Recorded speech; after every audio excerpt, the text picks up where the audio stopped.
And here, most fitly, comes the consideration of the continued absence of him of the dark complexion. Let me pause to observe that the complexion of this man is dark and swarthy. It was no common swarthiness which constituted the sole point of remembrance, both as regards Valence and Madame de Luc. But why is this man absent? Was he murdered by the gang? If so, why are there only traces of the assassinated girl? The scene of the two outrages will naturally be supposed identical. And where is this corpse? The assassins would most probably have disposed of both in the same way. But it may be said that this man lives and is deterred from making himself known, though through dread of being charged with the murder.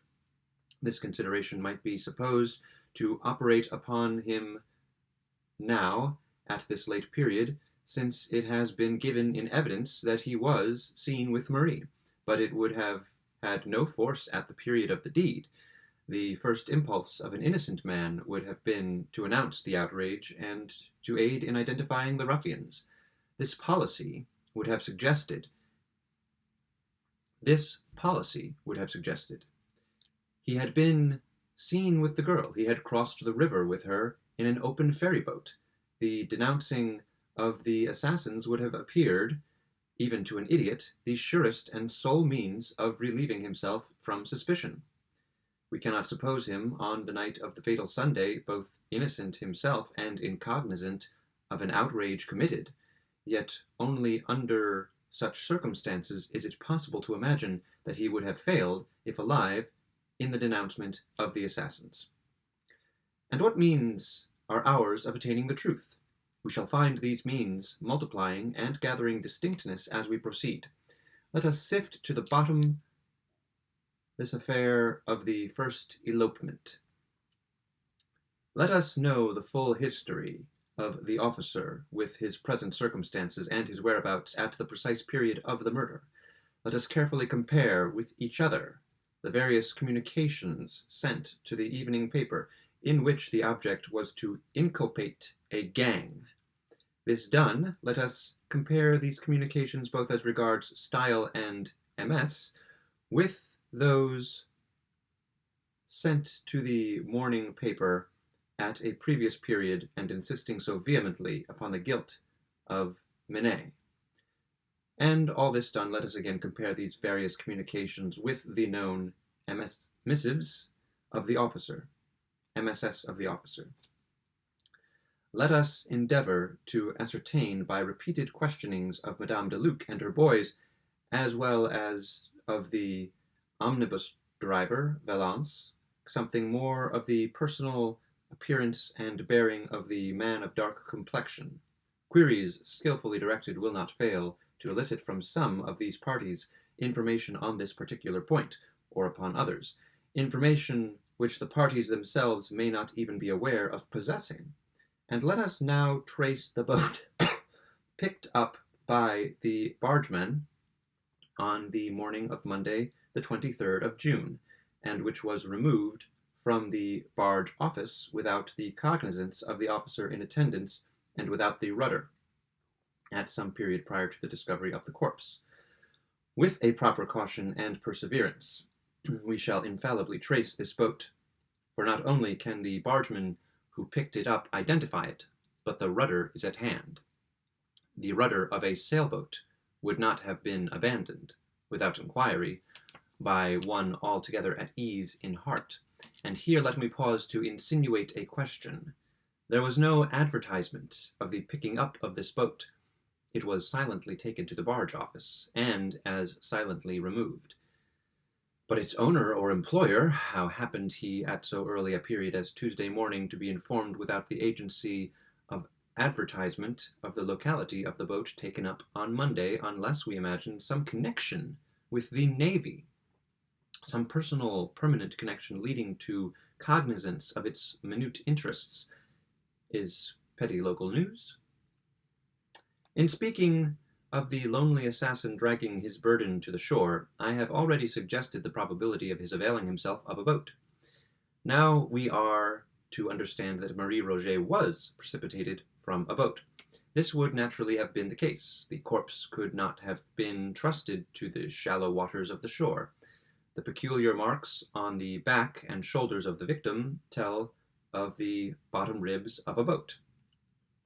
That the body was found without weight is also corroborative of the idea. If thrown from the shore, a weight would have been attached.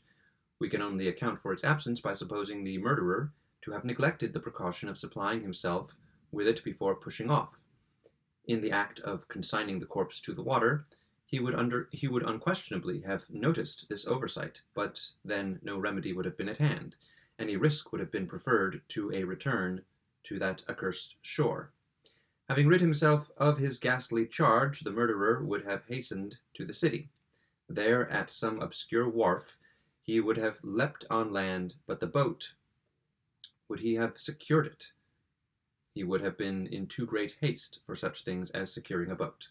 Moreover, in fastening it to the wharf, he would have felt as if securing evidence against himself. His natural thought would have been to cast from him, as far as possible, all that had held connection with his crime.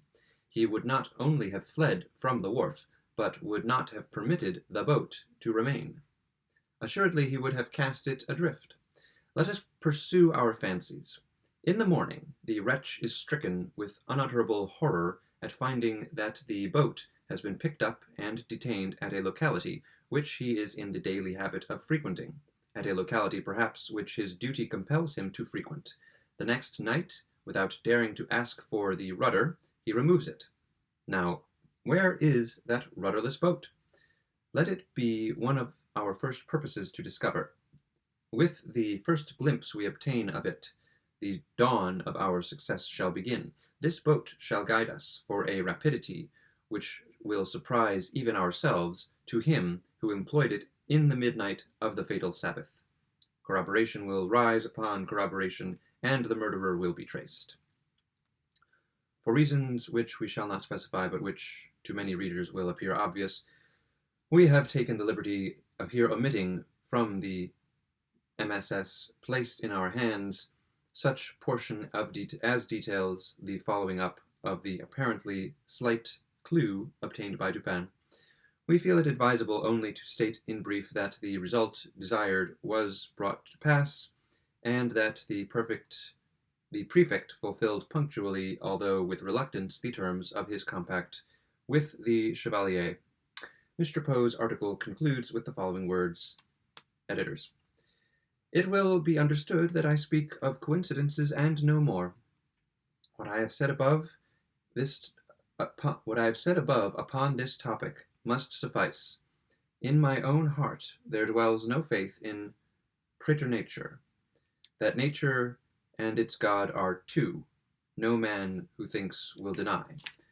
That the latter, creating the former, can at will control or modify it, is also unquestionable. I say at will, for the question is of will, and not, as the insanity of logic has assumed, of power. It is not that the deity cannot modify his laws, but that we insult him in imagining a possible necessity for modification. In their origin, these laws were fashioned to embrace all contingencies which could lie in the future.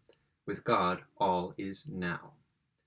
I repeat, then, that I speak of these things only as of coincidences, and further, in what I relate, it will be seen that between the fate of the unhappy Mary Cecilia Rogers, so far as that fate is known, and the fate of one Marie Roget, up to a certain epoch in her history, there has existed a parallel in the contemplation of whose wonderful exactitude the reason becomes embarrassed.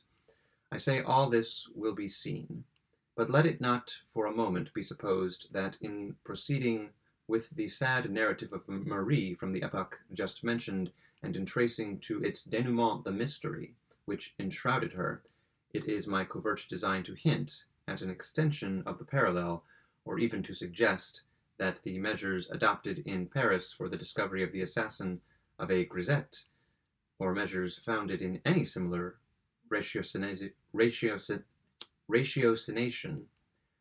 would produce any similar result. For in respect to the latter branch of the supposition, it should be considered that the most trifling variation of the facts of the two cases might give rise to the most important miscalculations by diverging thoroughly the two courses of events. Very much as in arithmetic, an error which in its own individuality may be inappreciable produces at length, by dint of multiplication at all points of the process, a result enormously at variance with truth. And in regard to the former branch, we must not fail to hold in view that the very calculus of probabilities to which I have referred, forbids all idea of the extension of the parallel, forbids it with a positiveness strong and decided just in proportion as this parallel has already been long drawn and exact. This is one of those anomalous propositions which, seemingly appealing to thought altogether, apart from the mathematical, is yet one which only the mathematician can fully entertain. Nothing, for example, is more difficult than to convince the merely general reader that the fact of sixes having been thrown twice in succession by a player at dice is sufficient cause for betting the largest odds that sixes will not be thrown in the third attempt. A suggestion to this effect is usually rejected by the intellect at once. It does not appear that the two throws which have been completed, and which lie now absolutely in the past, can have influence upon the throw which exists only in the future. The chance for throwing sixes seems to be precisely as it was at any ordinary time, that is to say, subject only to the influence of the various other throws which may be made by the dice. And this is a reflection which appears so exceedingly obvious that attempts to convert it are received more frequently with a derisive smile than with anything like respectful attention. The error here involved, a gross error redolent of mischief, I cannot pretend to expose within the limits assigned me at present, and with the philosophical it needs no exposure. It may be sufficient here to say that it forms one of an infinite series of mistakes which arise in the path of reason through her propensity for seeking truth in detail.